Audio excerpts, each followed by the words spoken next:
जब मैं जेल से बाहर आया तो मेरे जेल के साथियों के चेहरों पर खुशी की लहर थी। ऐसा लग रहा था मानो वो मेरे जाने का जश्न ढोल नगाड़ों के साथ मनाना चाहते हो। ऐसा सिर्फ इसलिए था क्योंकि 5 साल पहले मैंने घर लौटते समय एक बेहोश लड़की को बचाया था, लेकिन उसने ना केवल मुझे धोखा दिया बल्कि उस अमीर ज़ादे को बचाने के लिए जिसने उसे सच में चोट पहुंचाई थी, मुझ पर पैसे के लिए जानलेवा हमला करने का झूठा इल्जाम लगा दिया। मुझे कोर्ट में घसीटा और 5 साल की सजा दिलवा दी। उसे लगा था कि मैं एक हारा हुआ इंसान हूँ जो जेल से बाहर आने के बाद भी जिंदगी भर धक्के खाएगा और कभी उसके रास्ते में नहीं आएगा। लेकिन उसे ये नहीं पता था कि जिस दिन असली मालिक को जेल में डाला गया उसके ठीक अगले दिन मेरी आत्मा ने इस शरीर में प्रवेश किया था और इस तरह मैंने जेल में 5 साल बिताए। जब आखिरकार मेरे बाहर आने का दिन आया तो जेल के साथियों के चेहरों पर खुशी की लहर थी, मानो वो मेरे जाने का जश्न ढोल नगाड़ों के साथ मनाना चाहते हो। ये देखकर मैंने अपनी नाक खुजाई। क्या मेरे होने से उन्हें इतना गहरा सदमा लगा था? जैसे ही मैं जेल के गेट से बाहर निकला, एक मर्सिडीज वैन से एक युवा और खूबसूरत औरत बाहर आई।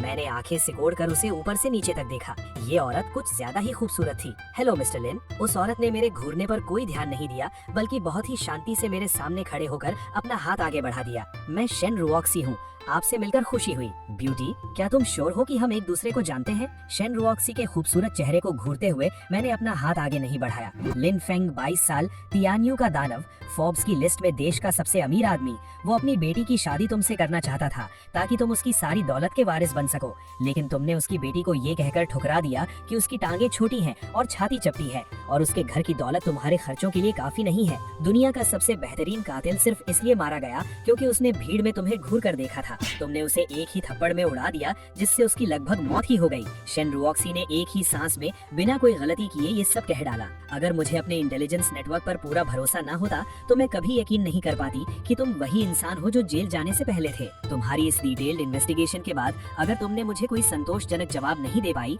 तो हो सकता है कि तुम यही ढेर हो जाओ। मैंने आंखें सिकोड़ ली और शेन रुऑक्सी को ठंडी नजरों से देखा। मुझे यकीन नहीं था कि कोई सिर्फ क्यूरियोसिटी के लिए मेरे बारे में इतनी छानबीन करेगा। मैं यानजिंग के शेन फैमिली से हूँ और मैं तुम्हारे साथ एक पार्टनरशिप करना चाहती हूँ। शेन रुऑक्सी को ऐसा लगा जैसे कोई जागा हुआ दानव उसे घूर रहा हो, लेकिन वो शांत रही। उसके चेहरे की मुस्कान जरा भी कम नहीं हुई। यानजिंग शेन फैमिली देश के सबसे बड़े और अमीर परिवारों में से एक। मेरे दिमाग में तुरंत तियानियों से जुड़ी एक जानकारी कौन थी। मैंने सुना था कि शेन फैमिली की बेटी होने के नाते तुम्हें देश के बिजनेस वर्ल्ड की नई रानी कहा जाता है। मिस्टर लिन, आप वाकई बहुत जानकार हैं। शेन रुऑक्सी ने हल्के से सिर हिलाया। अगर तुम मेरे मन का एक शक दूर कर सको तो मैं तुम्हारे साथ पार्टनरशिप करने के बारे में सोच सकती हूँ। कैसा शक? शेन रुऑक्सी ने तुरंत पूछा। 5 साल पहले जब मुझे झूठे इल्जाम में फंसाया गया तो मुझे तियानियों में क्यों रखा गया? मेरे दिमाग में जाउदा याकी का वो जहरीला चेहरा घूम गया और मेरी आंखों में गुस्सा झलक आया। 5 साल पहले घर लौटते समय मेरी मुलाकात जाओ याकी और उसके बॉयफ्रेंड सुन हाओ से हुई थी। बहस के दौरान एक हादसा हुआ। सुन हाओ ने गलती से उसे धक्का दे दिया जिससे उसके सिर पर गहरी चोट आई और वो बेहोश हो गई। सुन हाओ डर गया और उसने मदद के लिए मुझे पुकारा जो वहाँ से गुजर रहा था। उस वक्त मैं बहुत भोला था और मैंने बिना कुछ सोचे समझे उसे बचाने की कोशिश की, लेकिन जब जाओ याकी को होश आया तो उसने कोई ग्रेटिट्यूड नहीं दिखाया। उल्टा सुन हाओ के बहकावे में आकर मुझ पर ही इल्जाम लगा दिया कि मैंने बहस के बाद जानबूझकर उसे चोट पहुंचाई है और अंत में मुझे झूठे इल्जाम में जेल जाना पड़ा। मैं भी इसके पीछे की वजह जानना चाहता हूँ। शेन रुऑक्सी ने फीकी मुस्कान के साथ कहा। तियान्यू देश की सबसे मिस्टीरियस जेल है और मेरी जानकारी के मुताबिक सुन हाओ और जाओ याकी का बैकग्राउंड कुछ भी नहीं है। तुम्हें तियान्यू में रखने की बात तो दूर, उन्हें तो ये भी नहीं पता होगा कि तियान्यू कैसी जगह है। तो फिर पार्टनरशिप कैंसिल? ये सुनकर मेरी बातचीत में कोई इंटरेस्ट नहीं रहा। मिस्टर लिन, अगर पार्टनरशिप नहीं तो हम दोस्त बन सकते हैं। शेन रुऑक्सी ने हल्के से मुस्कुराते हुए कहा। मुझे याद है कि तुम्हारा घर जियांगजो शहर में है। मुझे भी जियांगजो जाना है। अगर तुम्हें एतराज ना हो तो तुम मेरे प्राइवेट जेट से चल सकते हो। साथ चलेंगे? क्योंकि तुम इतनी जिद कर रही हो तो मैं भी मना नहीं करूंगा, मैंने मजाकिया अंदाज में मुस्कुराते हुए कहा। 4 घंटे बाद शेन रुऑक्सी का प्राइवेट जेट जियांगजो एयरपोर्ट पर उतरा। प्राइवेट जेट के बेडरूम में मैं एक नरम बिस्तर पर लेटा हुआ था। बिस्तर से आ रही शेन रुऑक्सी की महक मुझे मदहोश कर रही थी। मैंने आराम से अंगड़ाई ली और फिर आलस से उठ खड़ा हुआ। बेड अच्छा है, अफसोस कि तुम मेरे साथ नहीं थी, मैंने कैबिन में आकर मजाकिया लहजे में कहा। तो तुमने मेरे बारे में जो छानबीन की है वो अभी खत्म नहीं हुई है? मिस, ये कुछ ज्यादा ही घमंडी है। छोटे बालों वाली एक औरत अचानक से उठी। वो थोड़ी नाराज लग रही थी। वो शेन रुऑक्सी की असिस्टेंट थी जिसका नाम लिन शियाओ वान था। जिसने तियान्यू में राज किया हो उसमें घमंड होना लाजमी है। शेन रुऑक्सी मेरी जाती हुई पीठ को घूरती रही। उसकी आंखों में चमक थी। मुझे यकीन है कि जल्द ही पूरा देश और शायद पूरी दुनिया उसके जेल से बाहर आने से दहल जाएगी। मुझे भी इंतजार है कि वो काम कर दिखाए। लिन शियावान हैरानी से बोली। वो मुझे सीधे कैबिन के दरवाजे से बाहर जाते हुए देख रही थी। प्राइवेट जेट के बाहर बोर्डिंग ब्रिज में मुझे झूठे इल्जाम में फंसाकर जेल भेज भेजने वाली जाओ याकी, जो अब एक मशहूर इंटरनेट सेलिब्रिटी बन चुकी थी, अपनी असिस्टेंट और बॉडीगार्ड्स के साथ ब्रिज से एयरपोर्ट के हॉल की तरफ जा रही थी। मेरे पास प्राइवेट जेट कब होगा? जाओ याकी जैसे ही ब्रिज से बाहर निकलने वाली थी, वो शेन रुआक्सी के प्राइवेट जेट को ईर्ष्या और जलन से देख रही थी। तभी उसने मुझे प्राइवेट जेट से नीचे उतरते देखा। चूंकि उसका व्यू ब्लॉक था, इसलिए वो सिर्फ मेरा साइड फेस ही देख पाई। वो आदमी जाना पहचाना लग रहा है। जाओ याकी थोड़ी हैरान हुई। मेरे चेहरे की झलक उसके दिमाग में कौन थी, लेकिन उसे कोई पछतावा नहीं हुआ। उल्टा उसे घिन आने लगी। उसे वैसा ही महसूस हुआ जैसा 5 साल पहले जब मैंने उसकी जान बचाई थी और उसने खुद को मेरे सामने बिना कपड़ों के पाया था। जाओ याकी ने अनजाने ही अपने कपड़े कस लिए। उसने मन ही मन गाली दी। मेरे शरीर को इस घिनौने इंसान ने कैसे देख लिया? ऐसा लगा जैसे कोई कीड़ा मेरे शरीर पर रेंग रहा हो। वो घिनौना इंसान नहीं हो सकता। सुन हाओ ने कहा था कि उसके जेल जाने के बाद से उसके बारे में कोई जानकारी नहीं है। हो सकता है कि उसने जेल में ही सुसाइड कर लिया हो। अगर वो मरा नहीं है तो भी जेल से बाहर आने के बाद वो समाज के सबसे निचले तबके में ही धक्के खाएगा। वो प्राइवेट जेट में कैसे सफर कर सकता है? उसने मजाक उड़ाते हुए सिर हिलाया और तेजी से वहाँ से चली गई। उसी वक्त लिन शियावान ने भी जाओ याकी को देखा। उसका चेहरा पीला पड़ गया। उसने तुरंत शेन रुआक्सी से कहा, मिस, वो वही औरत है जिसने 5 साल पहले मिस्टर लिन को फंसाया था। जाओ याकी, लगता है कि भगवान को भी ये मंजूर नहीं था, इसीलिए आज इन दोनों को मिलवा दिया। अब उसकी जिंदगी खत्म। शेन रुआक्सी ने शांत नजरों से जाओ याकी की पीठ को देखा। उसकी आवाज में कोई इमोशन नहीं था। मैंने अभी अभी पीछे से किसी की नजर महसूस की थी, लेकिन मुझे नहीं पता था कि वो जाओ याकी है। मैं सीधा एयरपोर्ट के हॉल की तरफ चलता गया। तभी मेरी जेब में रखा मोबाइल वाइब्रेट हुआ। मैंने फोन निकाला तो देखा कि मेरी माँ सुकविंग का कॉल था। सुकविंग एयरपोर्ट हॉल के लेफ्ट एग्जिट के पास खड़ी थी। भीड़ में अपने बेटे को बेचैनी से ढूंढ रही थी। वो एक क्लिनिक चलाती है। उसकी आमदनी आम लोगों से ज्यादा है, लेकिन पिछले 5 सालों से वो बहुत कंजूसी से जी रही थी, क्योंकि 5 साल पहले मुझे न सिर्फ झूठे इल्जाम में जेल जाना पड़ा था, बल्कि कोर्ट ने मुझे विक्टिम जाओ याकी को मेंटल हरासमेंट के लिए कॉम्पनसेशन देने का ऑर्डर दिया था और बुरी तरह घायल हुए सुन हाओ के मेडिकल बिल्स भरने थे। कुल मिलाकर 10 लाख से ज्यादा का खर्चा था। उस वक्त सुकविंग के पास इतने पैसे नहीं थे। ज्यादातर पैसे उसने अपने दोस्तों से उधार लिए थे। न जाने कितना वक्त बीत गया। सुकविंग को मेरा इंतजार था। तभी उसे एयरपोर्ट हॉल से एग्जिट की तरफ आती हुई जाओ याकी दिखाई दी। जाओ याकी चमक रही थी। उसने सिर से पैर तक ब्रांडेड कपड़े पहने हुए थे, जो सुकविंग के सादे कपड़ों से बिल्कुल अलग थे, और मैंने भीड़ में सबसे आगे अपनी माँ सुकविंग को देखते ही पहचान लिया। मेरे दिल में खुशी और एक्साइटमेंट की लहर दौड़ गई। तभी जाओ याकी के बॉडीगार्ड ने देखा कि सुकविंग अपनी जगह पर खड़ी है और रास्ता नहीं दे रही है, तो उसने गुस्से में गाली दी। मरना चाहती है क्या? ये कहते हुए उसने सुकविंग को धक्का देने के लिए हाथ बढ़ाया। मैं अपनी माँ से मिलने की खुशी में खोया हुआ था। अचानक मैंने देखा कि कोई मेरी माँ पर हाथ उठा रहा है। मैंने गुस्से में चिल्लाया, रुक जाओ। पलक झपकते ही मैंने उस बॉडीगार्ड की कलाई पकड़ ली। साले, तेरी हिम्मत कैसे हुई मेरे मामले में दखल देने की? इस अचानक हुए हमले से बॉडीगार्ड पहले तो चौंक गया और फिर गुस्से में भर गया। उसने मुझे लात मारने के लिए पैर उठाया, लेकिन मैं उससे तेज था। मैंने अपने दाहिने हाथ से जोर से दबाया। बॉडीगार्ड की कलाई टूटने की आवाज आई। उसका बैलेंस बिगड़ गया और वो जमीन पर गिर पड़ा। मैं एक कदम आगे बढ़ा और उसके सीने पर अपना पैर रख दिया, जिससे वो हिल भी नहीं पा रहा था। ये देखकर दूसरा बॉडीगार्ड मेरी तरफ लपका और मुझे जोर से मुक्का मारा। मैंने अपना बायां हाथ आगे बढ़ाया और उसके मुक्के को आसानी से रोक लिया। उस बॉडीगार्ड का मुक्का ऐसा लगा जैसे किसी लोहे की दीवार से टकरा गया हो। उसकी हड्डियां चटक गईं और वो दर्द से चीख पड़ा, शाओफेंग, मत मारो। तभी सुकविंग जैसे नींद से जागी और उसने तुरंत मुझे रोकने के लिए कहा। उसी वक्त जाओ याकी भी अपने सदमे से बाहर आई। उसने हम माँ बेटे को पहचान लिया। उन दोनों के चेहरों पर हैरानी थी। मुझे यकीन नहीं हो रहा कि तुम अभी भी जिंदा हो। मैंने आवाज सुनी, तब मुझे एहसास हुआ कि थोड़ी दूर पर जाओ याकी खड़ी थी। एक ही पल में मेरे अंदर नफरत की लहर दौड़ गई। अगर तुमने मुझे फिर से इस तरह घिनौनी नजरों से देखा तो मैं तुम्हारी आंखें निकाल लूंगी। जाओ याकी ने मुझे खुद को घूरते हुए देखा तो वो चीख पड़ी, 5 साल पहले का मैं मर चुका है जाओ याकी। मैंने इस दिन का 5 साल तक इंतजार किया है। तुम क्या चाहते हो? मैं तुम्हें वार्निंग दे रही हूँ, अगर तुमने मुझ पर उंगली भी उठाई तो मैं तुम्हें जिंदगी भर के लिए जेल भिजवा दूंगी। जाओ याकी का चेहरा पीला पड़ गया और उसने डरते हुए कहा। जाओ याकी की वार्निंग सुनकर सुकविंग चौंक गई और तुरंत एक कदम आगे बढ़ी। उसने मेरा हाथ पकड़कर मुझे समझाते हुए कहा, शाओफिंग, गुस्से में कोई कदम मत उठाओ। हम उनसे पंगा नहीं ले सकते। माँ, आप फिक्र मत करो, आज हमें कोई नुकसान नहीं पहुँचा सकता। मैंने अपनी माँ को दिलासा देने की कोशिश की। अब बहुत देर हो चुकी है। इसने मेरे बॉडीगार्ड को मारा है, इसका हिसाब तो देना ही पड़ेगा। जाओ याकी ने मेरी बात बीच में ही काट दी। उसे पूरा भरोसा था कि वो सिर्फ एक फोन कॉल से मुझे फिर से जेल भेज सकती है। ये सुनकर सुकविंग के चेहरे पर डर और बढ़ गया। उसे नहीं पता था कि मैं अब 5 साल पहले वाला वो कमजोर और डरपोक लड़का नहीं हूँ, बल्कि मैं वो हूँ जिससे पूरा तियानियों कांपता है। वो एक बाज की तरह अपने चूजे को बचाने के लिए मेरे सामने खड़ी हो गई। डरते हुए उसने जाओ याकी से माफी मांगी। सॉरी मिस जाओ, लिन फिन ने जानबूझकर ऐसा नहीं किया, प्लीज उसे माफ कर दीजिए। सुकविंग की डरी हुई हालत देखकर जाओ याकी ऐसे हंसी जैसे उसने कोई गंदा गंदा मजाक सुना हो। वो मजाक उड़ाते हुए हंसने लगी। 5 साल पहले तुम्हारा बेटा मेरे साथ जबरदस्ती करना चाहता था, तब भी तुम घुटनों के बल बैठकर मुझसे भीख मांग रही थी कि मैं उसे छोड़ दूं। अब तुम्हारे बेटे ने मेरे बॉडीगार्ड को मारा है और मुझे ऐसी नजरों से देखने की हिम्मत कर रहा है, और तुम चाहती हो कि मैं उसे माफ कर दूं। ये सुनकर मेरा चेहरा गुस्से से लाल हो गया। मैंने तियानियों में रहकर 5 साल पहले के उस झूठे केस की पूरी छानबीन करवाई थी, लेकिन मुझे नहीं पता था कि मेरी माँ जाओ याकी के पास जाकर घुटनों के बल बैठकर रहम की भीख मांगने गई थी। माँ, मैं थोड़ी देर के लिए शून्य रह गया। मैंने देखा कि मेरी माँ का चेहरा सफेद पड़ गया है। वो ठीक से खड़ी भी नहीं हो पा रही थी।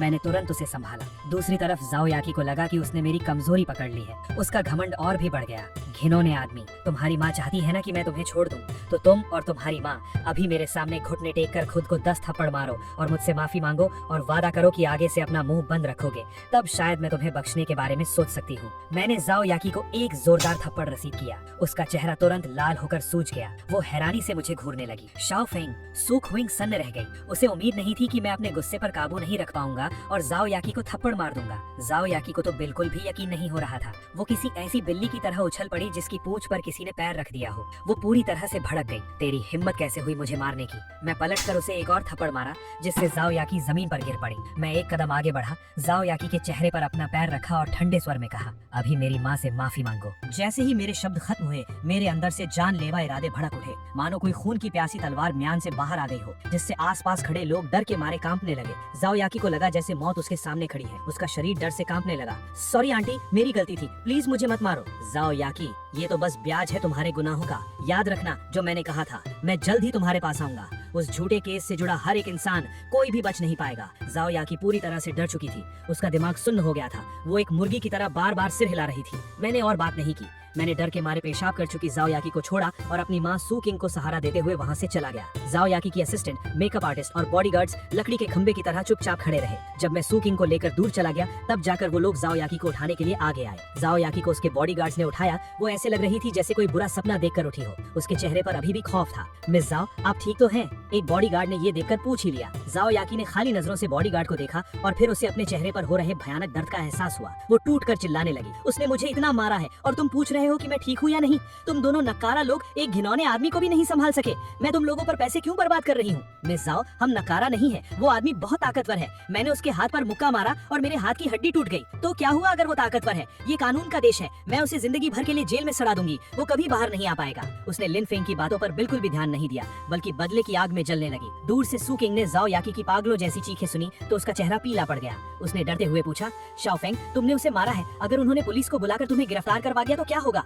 माँ, फिक्र मत करो। मैंने अपनी माँ के पसीने से भीगे हाथों को कसकर पकड़ा और लंबे लंबे कदम बढ़ाते हुए आगे बढ़ चला। 5 साल पहले इस दुनिया के लिन फेंग को झूठे इल्जाम में जेल जाना पड़ा था। जाओ याकी तो सिर्फ एक मोहरा थी। असली वजह तो सुन हाव था, जिसने सुन फैमिली की ताकत का इस्तेमाल करके मुझे फंसाया था। अब मैं जाओ याकी और सुन हाव को दिखाऊंगा कि उनकी ताकत, पैसा और कनेक्शंस का घमंड कितना खोखला है। मैं इन दोनों को दिमागी तौर पर तोड़ दूंगा, उन्हें पूरी तरह से बर्बाद कर दूंगा। और जाओ याकी एयरपोर्ट की अंडरग्राउंड पार्किंग में पहुंची। उसने तुरंत अपना मोबाइल निकाला और सुन हाव को कॉल किया। रोते हुए बोली, डार्लिंग, मुझे एयरपोर्ट पर किसी ने मारा है। तुम्हें किसी ने मारा? किसकी इतनी हिम्मत? फोन के दूसरी तरफ सुन हाव जाओ याकी की बात सुनकर गुस्से से पागल हो गया। वो बेवकूफ लिन फेंग है। मैं जैसे ही एयरपोर्ट से बाहर निकली, वो मुझे मिल गया। जाओ याकी का चेहरा नफरत से भरा हुआ था। लिन फेंग, वो जेल से बाहर आ गया है। सुन हाव लिन फेंग का नाम सुनकर पहले तो चौंका, फिर उसे कुछ अजीब लगा। नहीं, वो डरपोक जेल से बाहर आ गया तो वो तुम्हें कैसे मार सकता है? और तुम अपने साथ 2 बॉडीगार्ड्स लेकर गई थी, उन्होंने तुम्हें नहीं बचाया। डार्लिंग, लिन फेंग ने शायद जेल में कुछ फाइटिंग स्किल्स सीख ली है, इसलिए वो इतना घमंडी हो गया है।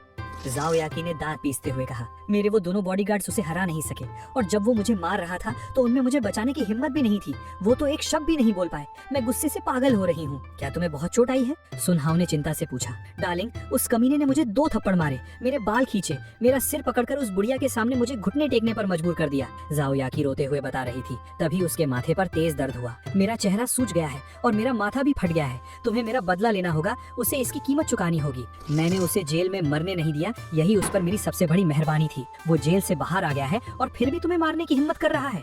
लगता है उसे अपनी जान प्यारी नहीं है। मैं अभी कुछ लोगों को लेकर उसे ढूंढने जा रहा हूँ। मैं उसकी टांगे तोड़ दूंगा। उसी वक्त एयरपोर्ट के VIP एग्जिट पर 3 लोग खड़े थे। मिस, क्या जाओ फैमिली के लोग एग्जिट पर आपका इंतजार कर रहे हैं? लिन शाओवान ने दूर से एग्जिट पर खड़े एक बूढ़े, एक अधेड़ और एक जवान आदमी को देखकर पूछा। वो जिस जाओ फैमिली की बात कर रही थी वो कभी जियांगनान प्रोविंस का सबसे अमीर परिवार हुआ करता था। ग्रैंडपा जाओ कभी जियांगनान के एक बहुत बड़े आदमी हुआ करते थे, लेकिन 10 साल पहले एक बहुत बड़ा हादसा हुआ जिसका जाओ फैमिली पर बहुत बुरा असर पड़ा। लेकिन फिर भी जाओ फैमिली की ताकत इतनी है कि कोई उनके आसपास भी नहीं भटक सकता। वो अभी भी जियांगनान के टॉप फैमिलीज में से एक है। नहीं, शेन रुओक्सी ने धीरे से सिर हिलाया। उसका जियांगजू आना अचानक तय हुआ था, उसने किसी को नहीं बताया था। 1 मिनट बाद शेन रुओक्सी एग्जिट पर पहुंची और मुस्कुराते हुए उन तीनों की तरफ देखा। उसने ग्रैंडपा जाओ को नमस्ते कहा। रुओक्सी, तुम जियांगजू कैसे आ गई? ग्रैंडपा जाओ, मैं जियांगजू किसी काम से आई हूँ।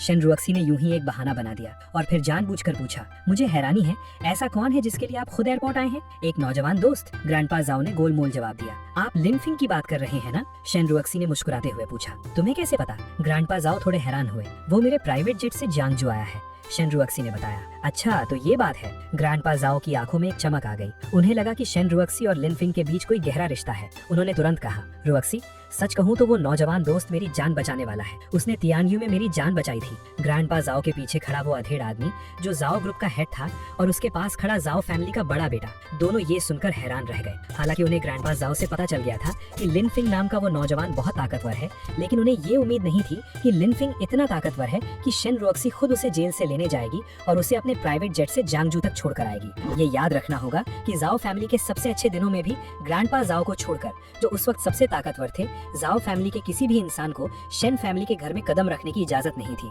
रुओक्सी, अगर उस नौजवान ने तुम्हारे प्राइवेट जेट से सफर किया है तो वो मुझे दिखा क्यों नहीं? लिनफिंग अपनी माँ से मिलने के लिए बेताब था, इसलिए वो पहले ही उतर गया और नॉर्मल एग्जिट से बाहर चला गया। मैं भी कितना बेवकूफ हूँ, सिर्फ वीआईपी एग्जिट पर नजर रखे हुए था। ग्रैंडपा जो ने अफसोस जताते हुए अपना माथा पीटा। मुझे बताने के लिए शुक्रिया रुओक्सी, मुझे कुछ काम है, मैं चलता हूँ। ये कहकर ग्रैंडपा जो जल्दी से जो जियामिंग और जो मिंग्समैन को लेकर चले गए। शाम को मैं अपनी माँ सूचिंग के साथ घर लौट आया। मेरा घर जांगजो के नॉर्थ वेस्ट में शहर और गाँव के बॉर्डर पर था। ग्राउंड फ्लोर पर क्लिनिक था और फर्स्ट फ्लोर पर हम रहते थे। घर पहुंचकर मैंने सोचा कि पहले नहा लूं। तभी एक वैन क्लिनिक के दरवाजे पर आकर रुकी। वैन के अंदर जॉ याकी सुनहाओ को कॉल करने ही वाली थी, लेकिन कॉल लगने से पहले ही उसने देखा कि सामने से बहुत सारी गाड़ियां आ रही हैं। सुनहाओ अपने साथ 30 से ज्यादा गुंडों को लेकर गाड़ी से उतरा। उन सबके हाथों में हथियार थे। डार्लिंग, जॉ याकी ये देखकर रोते हुए उसके पास गई। उसकी आंखों से आंसू बहने लगे। आखिर तुम आ ही गए। लिनफिंग, उस कमीने ने मुझे इतना मारा है, मेरी जान को बहुत सहना पड़ा। सुनहाओ जॉ याकी की बुरी हालत देखकर गुस्से से पागल हो गया। उसने अपना हाथ हवा में उठाया, गुस्से में चिल्लाया, क्लिनिक का दरवाजा तोड़ दो,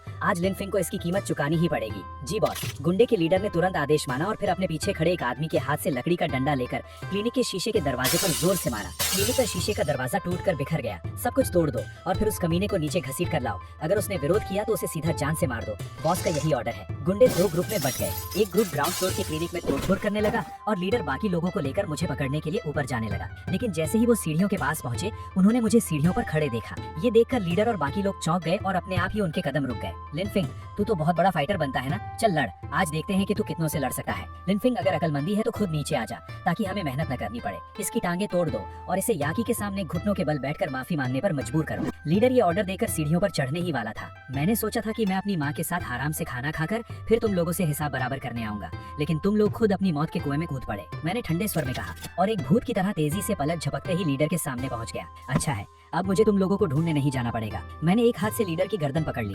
मेरी रफ्तार बिजली से भी तेज थी। ये कैसे हो सकता है? लीडर अंदर ही अंदर डर गया था। वो इलाके का मशहूर गुंडा ब्रदर हु था। उसके शरीर में बहुत ताकत थी। उसे उम्मीद नहीं थी कि वो इस आदमी के सामने बिल्कुल बेबस हो जाएगा। उस वक्त मैंने 180 किलो से भी ज्यादा भारी ब्रदर हु को एक ही हाथ से हवा में उठा लिया था। ब्रदर हु के पीछे खड़े गुंडे ये देखकर हैरान और गुस्से में थे और ब्रदर हु डर से मुझे घूर रहा था। उसने तुरंत हाथ हिलाकर अपने आदमियों को पीछे हटने और रुकने का इशारा किया। उसने मेरे अंदर से एक भयानक जानलेवा इरादा महसूस किया था। वो नर्क जैसी हवा थी जिसने उसे अंदर तक डरा दिया था। उसी वक्त सूचिंग आवाज सुनकर सीढ़ियों के पास दौड़ी आई और नीचे का नजारा देखकर उसका चेहरा डर से सफेद पड़ गया। वो चिल्लाई, शाओफिंग, माँ फिक्र मत करो, मुझे कुछ नहीं होगा। मैंने मुड़कर अपनी माँ को देखकर एक हल्की सी मुस्कान दी। मेरी आंखों में उसे तसल्ली देने का भाव था। तभी सुनहाओ जैसे नींद से जागा और गालियां बकने लगा। तुम इतने सारे लोग हो और एक आदमी से डर रहे हो, सब एक साथ हमला करो, इसे जान से मार दो, अगर कुछ हुआ तो मैं संभाल लूंगा। सुनहाओ का ऑर्डर सुनकर ब्रदर हु ने दांत पीसे और अपनी कमर से चाकू निकाला। वो मुझ पर पीछे से हमला करना चाहता था, लेकिन मैंने अचानक उसे छोड़ दिया और उसके सीने पर जोरदार लात मारी। धड़ाम की आवाज के साथ ब्रदर हु मेरी लात खाकर हवा में उड़ गया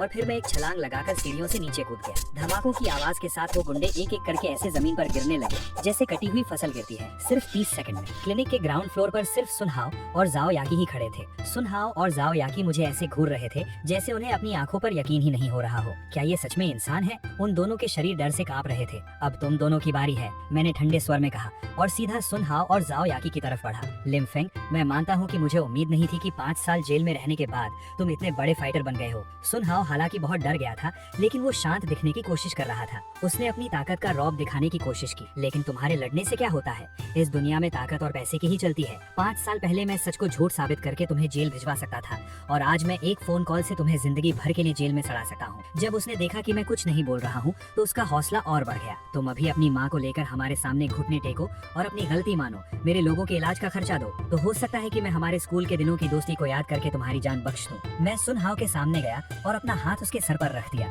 सुनहाओ का शरीर अकड़ गया, उसके चेहरे पर फिर से डर साफ दिखने लगा, लेकिन उसने दांत पीसते हुए मुझे धमकी देना जारी रखा। अगर तुमने मुझे छुआ तो याद रखना मेरे पिता सुनचैंग हैं और मेरे चाचा जैंगजो पुलिस डिपार्टमेंट के डेप्यूटी चीफ हैं। अगर तुमने मुझे छुआ भी तो मैं तुम्हारे पूरे परिवार की जिंदगी बर्बाद कर दूंगा। मैंने अपने एक्शन से उसे जवाब दिया। मैंने सुनहाओ को घुटनों के बल जमीन पर पटक दिया। उसके घुटने जमीन पर जोर से टकराए। उसे बहुत तेज दर्द हुआ। उसका चेहरा गुस्से और बेबसी से भर गया। उसने विरोध करने की कोशिश की, लेकिन उसे एहसास हुआ कि वो बिल्कुल भी हिल नहीं पा रहा था, मानो कोई बहुत बड़ा पहाड़ उसके ऊपर गिर गया हो। जाओ याकी यह देखकर डर से चीख पड़ी और अनजाने में ही पीछे हट गई। वो सीधा दीवार से जा टकराई। उसकी आवाज निकालने की हिम्मत भी नहीं हुई। क्लिनिक के बाहर 5 एक जैसे नंबर वाली नंबर प्लेट वाली मायबाख ने जोरदार ब्रेक मारी और ग्रैंडपा झो जानगुओ अकेले क्लिनिक के अंदर आए। यंग मास्टर, मैं अपने बेटे और पोते को लेकर आपको एयरपोर्ट लेने गया था, लेकिन आप नहीं मिले तो मैं तुरंत यहाँ आ गया। झो जानगुओ ने सबसे पहले मुझे नमस्ते किया और पूरी बात समझाई। उसी वक्त उनकी नजर क्लिनिक के अंदर के नजारे पर पड़ी और वो पूरी सिचुएशन समझ गए। मैं थोड़ी देर में आपको कॉल करने ही वाला था, लेकिन मुझे उम्मीद नहीं थी कि आप खुद यहाँ आ जाएंगे। मैंने जांगनान में सुन फैमिली को बर्बाद करने के लिए 2 प्लान सोचे थे, लेकिन तय नहीं किया था कि कौन सा प्लान इस्तेमाल करूं। अब जब जो जानगो खुद यहाँ आ गए हैं तो मैंने ये मौका जो फैमिली को दे दिया। शुक्रिया यंग मास्टर। जो जानगो मेरी बात का मतलब समझ गए और वो मन ही मन बहुत खुश हुए। जैसे ही मेरी बात खत्म हुई, उन्होंने देखा कि सुनहाओ छुपकर अपना मोबाइल निकाल रहा है और वो तुरंत समझ गए कि वो क्या करने वाला है। जो जानगो ने शांति से सुनहाओ से कहा, नौजवान, अपने परिवार के बड़ों को कॉल करो और उनसे कहो कि वो अपने सारे कनेक्शन इस्तेमाल करके तुम्हें बचा ले। तुम कौन हो? सुनहाओ हैरान रह गया। उसे समझ नहीं आ रहा था कि अचानक कहाँ से आया ये बूढ़ा आदमी उसे अपने घर वालों को बुलाने के लिए क्यों कह रहा है। जू जियांगो ने कोई जवाब नहीं दिया, बल्कि सीधे सीढ़ियों की तरफ चल पड़े। दूसरी मंजिल की सीढ़ियों के पास खड़ी घबराई हुई मेरी माँ सुचिंग को देखकर जो जियांगो ने कहा, नमस्ते सुचिंग जी, मैं लिनफेंग का जेल का साथी हूँ। आप फिक्र मत कीजिए, मैं आज रात की परेशानी को संभाल लूंगा। ये सुनकर सुचिंग को थोड़ा आराम मिला, क्योंकि वो समझ गई थी कि नीचे खड़ा बुजुर्ग कोई मामूली इंसान नहीं है और शायद वो मुझे बचा सकता है। दूसरी तरफ सुनहाओ ने जब जो जियांगो को मेरा जेल का साथी बताया तो उसका डर खत्म हो गया। उसने तुरंत अपने पिता सुन चैंग को फोन मिलाया। पापा, मुझे और याची को किसी ने पीटा है। क्या तुम्हारी चोटें गंभीर हैं? और मारने वाले कौन हैं? ये वही कमीना लिनफेंग है जिसे हमने 5 साल पहले जेल भिजवाया था। उसने एयरपोर्ट पर याची को मारा, फिर याची का सिर पकड़कर अपनी माँ के पैरों में झुका दिया। मैं याची का बदला लेने आया था, लेकिन उसने मेरे सभी आदमियों को पीट दिया। लगता है उसने जेल में कुछ फाइटिंग स्किल्स सीख ली हैं। इसके अलावा यहाँ एक बुढ़ा भी है जो खुद को उसका जेल का साथी बता रहा है। वो भी बड़ी बड़ी बातें कर रहा है और कह रहा है कि सुन फैमिली अपने सारे कनेक्शंस लगाकर मुझे बचा ले। सुनहाओ ने नमक मिर्च लगाकर सारी बात बताई। उस कमीने के जेल वाले साथी को फोन दो। सुन चैंग को 5 साल पुरानी बातें याद आ गईं और मेरे उस डरे हुए कमजोर चेहरे की याद से उसका सारा डर गायब हो गया। सुनहाओ ने तुरंत जो जियांगो की ओर देखा। मेरे पापा तुमसे बात करना चाहते हैं, वो इस लायक नहीं है, जो जियांगो ने बेरुखी से कहा। तुम्हारी हिम्मत कैसे हुई मेरे पापा की बेइज्जती करने की? सुनहाओ गुस्से में आ गया और उसने फोन को स्पीकर पर डाल दिया। मैं तुम लोगों को वार्निंग दे रहा हूँ, अगर मेरे वहाँ पहुँचने से पहले मेरे बेटे को एक खरोच भी आई तो मैं तुम्हें इसकी भारी कीमत चुकाने पर मजबूर करूंगा। और हाँ, तुम्हारे परिवार को जियांगजुओ रहने लायक नहीं छोड़ूंगा। जब सुनहाओ ने देखा कि मैं और जो जियांगो दोनों शांत हैं, तो उसे लगा कि हम डर गए हैं। वो हंसता हुआ खड़ा हो गया। अब तुम्हारी बोलती क्यों बंद हो गई?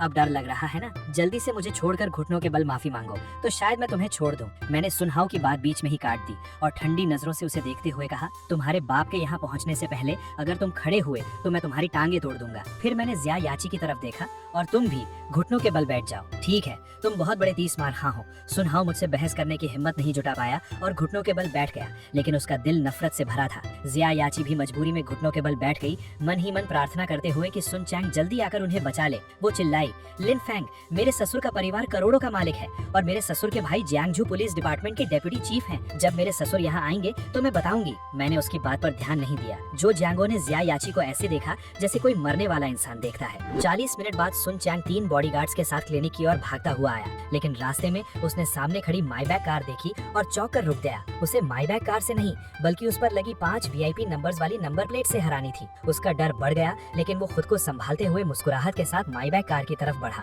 तभी कार की खिड़की खुली और जू जियानमिंग और जू मिंगशुआन को देखकर वो हैरान रह गया। मिस्टर जू, यंग मास्टर जू, आप यहाँ क्या कर रहे हैं? सुन चियांग ने झटपट पूछा। उसका डर और बढ़ता जा रहा था। जू फैमिली का मुखिया जू जियानगो मेरा जेल का साथी कैसे हो सकता है? सुन चियांग को समझ आ गया कि सुन फैमिली बहुत बड़ी मुसीबत में फंस चुका है। इससे पहले कि वो कुछ कह पाता, जू जियानमिंग ने कठोर आवाज में कहा, सुन चियांग, तुम्हारे दादाजी अंदर तुम्हारा इंतजार कर रहे हैं। क्या उन्हें बाहर आकर तुम्हें अंदर बुलाना होगा? नहीं मिस्टर जू, मैं अभी अंदर जाता हूँ, अभी जाता हूँ। सुन चियांग ने माथे का पसीना पोंछने की भी परवाह नहीं की और क्लिनिक की तरफ भागा। पापा, आखिर आप आ ही गए। क्लिनिक में सुन हाओ के घुटने सुन हो चुके थे, लेकिन इससे पहले कि वो खड़ा हो पाता, सुन चियांग गुस्से में आगे बढ़ा और उसकी छाती पर जोरदार लात मारी। धड़ाम! सुन हाओ लात खाकर पीछे दीवार से टकराया और दर्द से कराहा उठा। उसने रोते हुए पूछा, पापा, आप मुझे क्यों मार रहे हैं? तुम्हें जान से मार दूंगा कमीने। तुमने किससे पंगा ले लिया? जू फैमिली के लोगों से? क्या तुम हमारे पूरे परिवार को बर्बाद करना चाहते हो? पापा, आप ये क्या कर रहे हैं?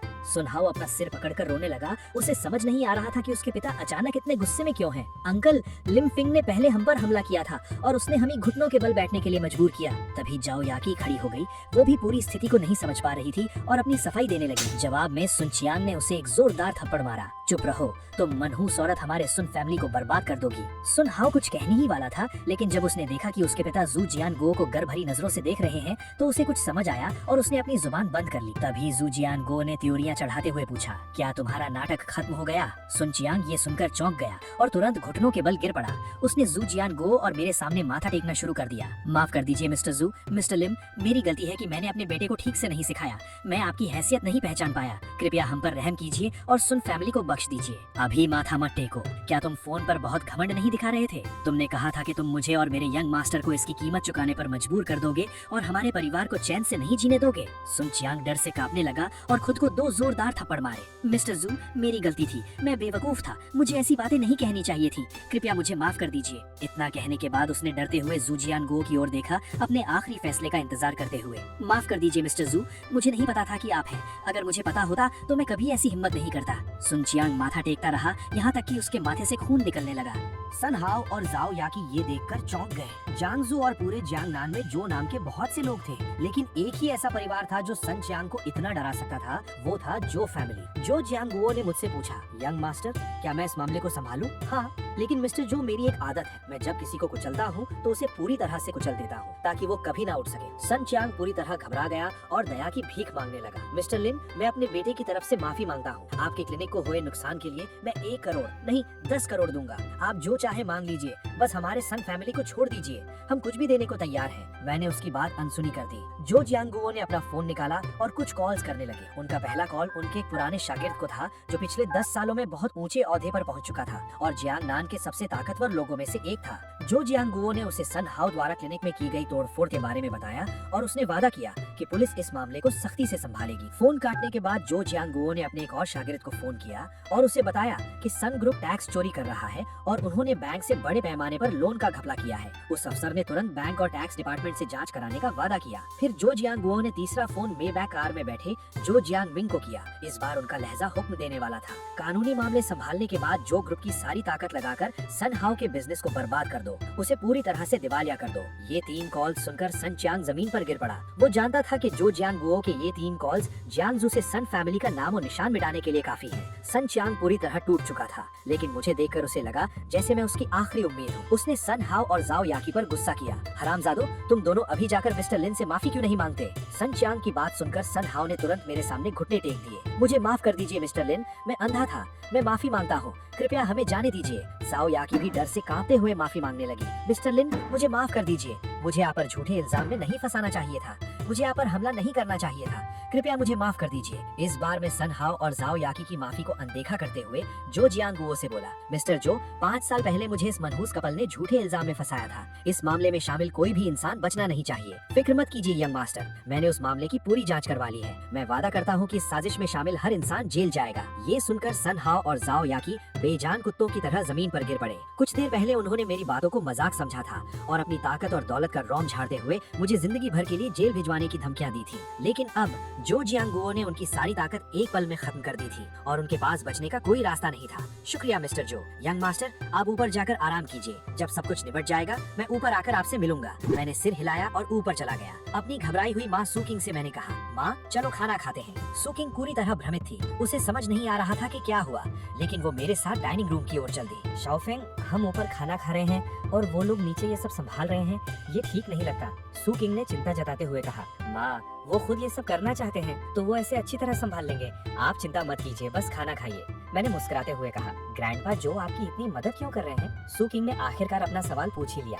हालांकि उसका बस एक छोटा सा क्लिनिक था, लेकिन वो जियांगनान के जो फैमिली के रुतबे से वाकिफ थी। वो जानती थी कि उन 3 कॉल्स में किसी भी परिवार को आबाद या बर्बाद करने की ताकत है। माँ, मैंने जेल में ग्रैंडपा जो की मदद की थी, इसीलिए वो बस मेरा एहसान चुका रहे हैं। शाओफेंग, दूसरों के एहसान ज्यादा इस्तेमाल नहीं करने चाहिए, हमें आगे से सावधान रहना होगा और किसी से पंगा नहीं लेना है। मैंने जो जियांगुओ के एहसान चुकाने की बात पर ज्यादा ध्यान नहीं दिया, क्योंकि मैं जानता था कि वो सिर्फ एहसान चुकाने नहीं आए थे। उनका दूसरा मकसद था मेरी ताकत का इस्तेमाल करके जो फैमिली को दोबारा शिखर पर ले जाना। 30 मिनट बाद जियांगजो पुलिस का हेड खुद अपनी टीम के साथ क्लिनिक पहुंचा। उसने जो जियांगुओ को इज्जत से सलाम किया और सुन चियांग और बाकी सभी लोगों को वहां से ले गया। उसी वक्त एक सफाई कंपनी की टीम आई और उन्होंने नीचे का पूरा हॉल साफ कर दिया, यहाँ तक कि टूटे हुए शीशे का दरवाजा भी बदल दिया। 1 घंटे बाद जब ये सब खत्म हुआ तो सू किंग ने जो जियांगुओ को ऊपर आते देखा और जल्दी से खड़ी हो गई। शुक्रिया मिस्टर जो, आज हमारी मदद करने के लिए बहुत बहुत शुक्रिया। इसमें शुक्रिया की कोई बात नहीं है मिस सू, जो जियांगुओ ने मुस्कुराकर जवाब दिया। फिर मेरी तरफ मुड़कर बोले, यंग मास्टर सब कुछ संभाल लिया गया है, दोषियों को कानून के हवाले कर दिया गया है। सुन फैमिली, अब आपके लिए कोई खतरा नहीं है। मिस्टर जो, आपने बहुत मेहनत की है, बैठकर हमारे साथ डम्पलिंग्स खाइए। आपके बेटे और पोते भी तो बाहर है ना, उन्हें भी बुला लीजिए। मेरी माँ के हाथ के डम्पलिंग्स बहुत स्वादिष्ट होते हैं। शुक्रिया यंग मास्टर, ये तो हमारी खुशकिस्मती है। जो जियांगुओ बहुत खुश हुए क्योंकि वो समझ गए थे कि मैंने आखिरकार जो फैमिली को स्वीकार कर लिया है। आधे घंटे बाद जो फैमिली के तीनों लोग डम्पलिंग्स खाकर चले गए। सू किंग ने मुझसे पूछा, शाओफेंग, हालांकि तुमने जेल में ग्रैंडपा जो की जान बचाई थी, लेकिन उन्होंने हमारी बहुत मदद कर दी है। अब अगर हम उनसे मेरी जॉब और हमारे घर के लिए मदद लेंगे तो क्या ये ठीक रहेगा? मैंने बेपरवाही से कहा, अगर मिस्टर जो हमारी मदद करना चाहते हैं तो हमें मना करने की जरूरत नहीं है। आखिरकार जो फैमिली के लिए कोई बड़ी बात नहीं है। डम्पलिंग्स खाते वक्त जो जियांगुओ ने बताया कि क्लिनिक का ये इलाका जल्द ही टूटने वाला है, इसलिए यहाँ क्लिनिक नहीं चल पाएगा। उन्होंने 2 सुझाव दिए थे। पहला, सू किंग जो ग्रुप के प्राइवेट हॉस्पिटल में जॉब कर ले, जहाँ वो अपनी पसंद का कोई भी पद चुन सकती है। दूसरा, शहर में एक नया क्लिनिक खोल ले। सू मना करना चाहती थी, लेकिन मैंने पहला ऑप्शन चुन लिया, क्योंकि मैं जानता था कि मेरी माँ को डॉक्टर का पेशा बहुत पसंद है और हॉस्पिटल में काम करना क्लिनिक चलाने से बहुत आसान होगा। मैं नहीं चाहता था कि मेरी माँ फिर से मना करे, इसलिए मैंने बात बदल दी। माँ, क्या कल हमें आंटी सू से मिलने जाना चाहिए? मेरे एक्सीडेंट के बाद उन्होंने हमारी बहुत मदद की है, हमें उन्हें थैंक यू कहना चाहिए। शाओफेंग, एक बात जो मैंने तुम्हें कभी नहीं बताई, लेकिन अब वक्त आ गया है। सू किंग का चेहरा थोड़ा गंभीर हो गया। क्या ये मेरे पिता के बारे में है? मैं चौकन्ना हो गया। मैंने टियानयू जेल में अपने नेटवर्क का इस्तेमाल करके अपने पिता को ढूंढने की बहुत कोशिश की थी, लेकिन मुझे कुछ नहीं मिला था, जिससे मुझे इस दुनिया के अपने पिता के बारे में बहुत उत्सुकता थी। नहीं, ये आंटी सू के बारे में है। सू किंग ने कहा।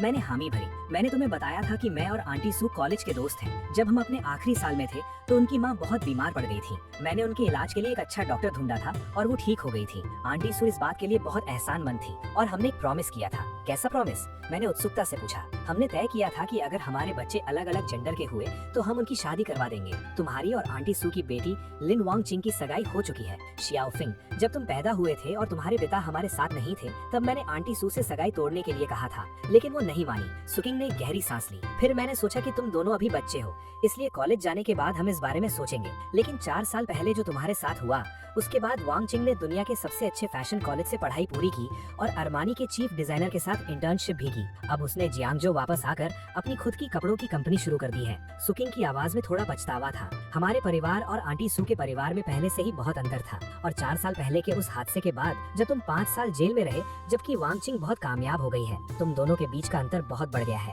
अगर आंटी सू अभी भी सगाई रखना चाहती हैं, तो हम वांगचिंग की जिंदगी खराब नहीं कर सकते। सुकिंग ने मेरी आंखों में उम्मीद से देखते हुए कहा, कल तुम खुद आंटी सू के घर जाओ और उन्हें उनके किए गए हर एहसान के लिए थैंक यू कहो और साथ ही वांगचिंग से सगाई तोड़ने की बात करना। ठीक है, मैंने मुस्कुराते हुए हामी भरी। मेरी यादों के मुताबिक मैं और लिन वांगचिंग बचपन के दोस्त जरूर थे, लेकिन हमारे बीच प्यार जैसा कुछ नहीं था, इसलिए मुझे अपनी माँ की बात मानकर सगाई तोड़ने में कोई एतराज नहीं था। लेकिन जो भी हो, मैं आंटी सू का एहसान चुकाने के लिए लिन वांगचिंग को जो चाहिए होगा वो दूंगा। मिलूंगा। सुकिंग ने राहत की सांस ली और अपनी दोस्त सूजिंग को फोन करके बताया कि मैं कल उनसे मिलने आऊंगा। फोन कटने के बाद दूसरी तरफ आंटी सू अपने स्टडी रूम में गई। शियाओफिंग जेल से बाहर आ गया है और कल हमसे मिलने आ रहा है। कल दोपहर तुम मेरे साथ बाजार चलना, हमें उसके लिए अच्छा खाना बनाना है। वो जेल से बाहर आ गया है। ठीक है, मैं तुम्हारे साथ बाजार चलूंगा और खाना भी बनाऊंगा। मुझे उसकी मदद करने में भी कोई एतराज नहीं है, लेकिन मेरी एक शर्त है, उसे वांगचिंग के साथ सगाई तोड़नी होगी।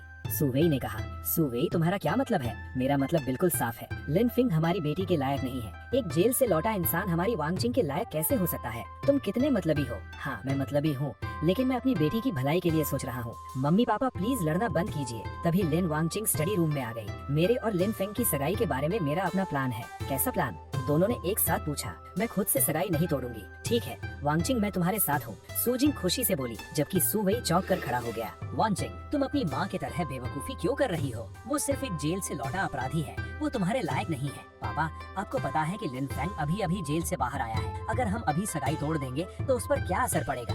ये उसके लिए कितना बुरा होगा? लिन वांगचिंग ने पूछा। उसकी बातों से अक्सुवही के पास कोई जवाब नहीं था। सुकिंग आंटी ने मेरी नानी की जान बचाई थी, हम उनके एहसानमंद हैं। हालांकि हमने इन सालों में उनकी बहुत मदद की है, लेकिन मेरी माँ अपनी दोस्ती निभाना चाहती है। क्या आप चाहते हैं कि मेरी माँ अपनी सबसे अच्छी दोस्त को खो दे? भले ही ऐसा हो, तुम अपनी जिंदगी बर्बाद नहीं कर सकती। उसका नाम खराब हो चुका है, वो 5 साल जेल में रहा है, वो अब इस सोसाइटी के लायक नहीं रहा। पापा, आप जानते हैं कि लिन फैंग भी सुकिंग आंटी की तरह एक अच्छा इंसान है। उसे सिर्फ किसी की मदद करने के लिए झूठे इल्जाम में फंसाया गया था। जहाँ तक उसके कैरेक्टर की बात है, वो उन सभी लड़कों से बहुत बेहतर है जिनसे आप मुझे मिला चुके हैं। और वैसे भी मैं उससे अभी शादी नहीं कर रही हूँ। लिन वांगचिंग की आवाज नरम पड़ गई और उसकी आंखों में एक मजबूत इरादा था। मैं बस उसकी मंगेतर बनकर उसके सबसे बुरे वक्त में उसका साथ देना चाहती हूँ, ताकि वो इस दुनिया में फिर से अपनी जगह बना सके। अगली सुबह 9 बजे मुझे चौ मिंगशुआन का फोन आया। मिस्टर लिन, मैं आपको सुन फैमिली के बारे में अपडेट देना चाहता हूँ। उसकी जरूरत नहीं है, मुझे चौ फैमिली पर पूरा भरोसा है। मैंने चौ मिंगशुआन की बात काटते हुए कहा। ठीक है मिस्टर लिन। चौ मिंगशुआन ये सुनकर खुश हो गया। दोपहर को मैं और मेरी माँ सुकिंग एक मिशलिन स्टार रेस्टोरेंट में गए, जहाँ आंटी अक्सू जिंग और लिन वांगचिंग पहले से ही वीआईपी रूम में हमारा इंतजार कर रही थी। जैसे ही दरवाजा खुला, मेरी नजरें लिन वांगचिंग पर पड़ी। उसने अपने लंबे बालों को बड़े ही खूबसूरती से बांधा हुआ था। उसके चेहरे पर एक जानदार लड़की की सौम्यता और एक बिजनेस वुमेन का कॉन्फिडेंस था। शाओ फैंग, आओ बैठो। आंटी अक्सू ने मुझे अपने पास बिठाते हुए मुझे ऊपर से नीचे तक देखा। उनकी आंखें थोड़ी नम हो गई। तुम वापस आ गए, बस यही काफी है। लिन वांगचिंग भी अपनी जगह से उठी और मुझे देखकर मुस्कुराई। उसकी आवाज बहुत मीठी थी। लंबे समय बाद मिले लिन फैंग, लंबे समय बाद मिले लिन वांगचिंग। मैंने भी मुस्कुराकर जवाब दिया। हालांकि मेरे मन में थोड़ी घबराहट थी। मेरी माँ की बातें मेरे कानों में गूंज रही थी, लेकिन मुझे समझ नहीं आ रहा था कि सगाई तोड़ने की बात कैसे शुरू करूं। सुकिंग ने मेरी परेशानी भांप ली और बात संभालते हुए कहा। लिन वांगचिंग, तुम तो बहुत कामयाब हो गई हो, अपनी खुद की कंपनी चला रही हो, हमारे शाओ फैंग से बहुत आगे निकल गई हो। आंटी सुकिंग, आप मेरी तारीफ कर रही हैं, ये बस मेरी किस्मत थी, लिन वांगचिंग ने विनम्रता से कहा। और फिर मुझे देखते हुए बोली, लिन फैंग ने भी इन सालों में बहुत कुछ सहा है। उसकी इस बात ने मेरे दिल को छू लिया। उसने मुझे दूसरों की तरह अजीब नजरों से नहीं देखा और ना ही मेरी जेल की सजा को नजरअंदाज किया। उसके इस रवैये से मेरा तनाव थोड़ा कम हो गया। खाने के दौरान आंटी अक्सू मुझे लगातार खाना परोस रही थी और इन सालों की बातें कर रही थी। उनकी बातों में हमारे लिए बहुत फिक्र थी। लिन वांगचिंग शांति से सुन रही थी और बीच बीच में कुछ कह देती थी। माहौल बहुत अच्छा था। आधा खाना खत्म होने के बाद मैंने हिम्मत जुटाई और लिन वांगचिंग से कहा, वांगचिंग, मुझे तुमसे कुछ बात करनी है। लिन वांगचिंग ने मेरी तरफ देखा। उसकी आंखों में समझदारी थी। सगाई के बारे में, है ना? मैंने सिर हिलाया और थोड़े पछतावे के साथ कहा, वांगचिंग, मैं जानता हूँ कि मैं तुम्हारे लायक नहीं हूँ। तुम एक अच्छी यूनिवर्सिटी से पढ़कर एंटरप्रेन्योर बन चुकी हो और मैं बस अभी अभी जेल से बाहर आया हूँ। हमारे बीच का अंतर बहुत बड़ा है। मैं तुम्हारी जिंदगी खराब नहीं करना चाहता, इसलिए तुम सगाई तोड़ना चाहते हो? लिन वांगचिंग ने मेरी बात काटते हुए कहा। उसकी आवाज में एक मजबूती थी। लिन फेंग, मुझे ये मंजूर नहीं है। मैं हैरान रह गया। सुकिंग और आंटी शू ने भी एक दूसरे को देखा। उन्हें भी उम्मीद नहीं थी कि वांगचिंग ऐसा कहेंगी। वांगचिंग, तुम, मुझे पता है तुम क्या कहना चाहती हो। लिन वांगचिंग ने अपनी चॉपस्टिक्स रखी और मेरी आंखों में देखते हुए बोली, तुम्हें लगता है कि जेल जाने की वजह से तुम मेरे लायक नहीं हो, लेकिन मैं जानती हूँ कि तुम्हें फंसाया गया था। तुमने किसी की मदद की थी, ये तुम्हारी गलती नहीं थी। और मुझे लगता है कि जो इंसान बुरे वक्त में भी हार नहीं मानता, वो उन लोगों से बहुत बेहतर है जो बाहर से तो अच्छे दिखते हैं लेकिन अंदर से बुरे होते हैं। वो थोड़ी देर रुकी और फिर बोली, मैं ये नहीं कह रही कि हमें अभी शादी कर लेनी चाहिए। मैं बस तुम्हें और खुद को एक मौका देना चाहती हूँ। मैं देखना चाहती हूँ कि तुम फिर से कैसे खड़े होते हो और इस सोसाइटी में अपनी जगह कैसे बनाते हो। अगर बाद में तुम्हें लगा कि हम एक दूसरे के लिए सही नहीं है या तुम्हें कोई और मिल गई तो मैं तुम्हें कभी नहीं रोकूंगी। लिन वांचिंग की इन सच्ची बातों ने मेरे अंदर बहुत से जज्बात जगा दिए। मैंने एक गहरी सांस ली और बहुत गंभीरता से कहा, वांचिंग तुम्हारा थैंक यू। अगर तुम मुझे मौका दे रही हो तो मैं तुम्हें कभी निराश नहीं करूंगा। आंटी शू खुशी से हंसने लगी। ये हुई ना बात, मुझे पता था वांचिंग की पसंद अच्छी है। शाओ फेंग एक अच्छा लड़का है। सगाई टूटने की बात इस तरह खत्म होगी मैंने कभी सोचा भी नहीं था। और इसके बाद मेरा और लिन वांचिंग का रिश्ता एक नई दिशा में आगे बढ़ने लगा। मैं सिक्योरिटी डायरेक्टर के तौर पर लिन वांचिंग की कंपनी में शामिल हो गया। तियान यू जेल में मैंने जो कनेक्शंस और एक्सपीरियंस हासिल किया था उसका इस्तेमाल करके मैंने कंपनी की सिक्योरिटी से जुड़ी सभी समस्याएं हल कर दी। साथ ही सू फैमिली के रिसोर्सेज और अपनी काबिलियत के दम पर मैंने कंपनी को कई इंटरनेशनल ब्रांड्स के साथ जोड़ा, जिससे कंपनी बहुत तेजी से आगे बढ़ने लगी। मेरी माँ सू किंग ने भी जो हॉस्पिटल में काम शुरू कर दिया। अपनी डॉक्टरी और अच्छे स्वभाव की वजह से वो जल्द ही हॉस्पिटल में बहुत मशहूर हो गई। हमारा नया घर भी जो हॉस्पिटल के पास ही एक बहुत अच्छे इलाके में था। एक महीने बाद जो फैमिली ने एक बहुत बड़ी पार्टी रखी जिसमें मुझे जांगनान और पूरे देश के बड़े लोगों से मिलवाया गया। पार्टी में यानजिंग के शेन फैमिली से शेन रुअक्सी भी आई थी। उन्होंने मुस्कुराते हुए मुझसे कहा, मिस्टर लिन, क्या अब हम अपनी पार्टनरशिप के बारे में बात कर सकते हैं? बिल्कुल मिस शेन। शेन रुअक्सी की मदद से मैंने अपनी खुद की इन्वेस्टमेंट कंपनी शुरू की। मेरी अच्छी समझ और मजबूत बैकग्राउंड की वजह से मैं बहुत जल्द इन्वेस्टमेंट की दुनिया में एक बहुत बड़ा नाम बन गया। इसके साथ ही मेरा और लिन वांचिंग का रिश्ता भी बहुत गहरा हो गया था। तारों भरी एक रात को वेस्ट लेक के किनारे मैंने उसे प्रपोज किया। वांचिंग, मेरे सबसे बुरे वक्त में मुझ पर भरोसा करने और मेरा साथ देने के लिए थैंक यू। क्या तुम मुझसे शादी करोगी? लिन वांचिंग की आंखों में खुशी के आंसू थे। उसने अपना सिर हिलाते हुए कहा, हाँ मैं करूंगी।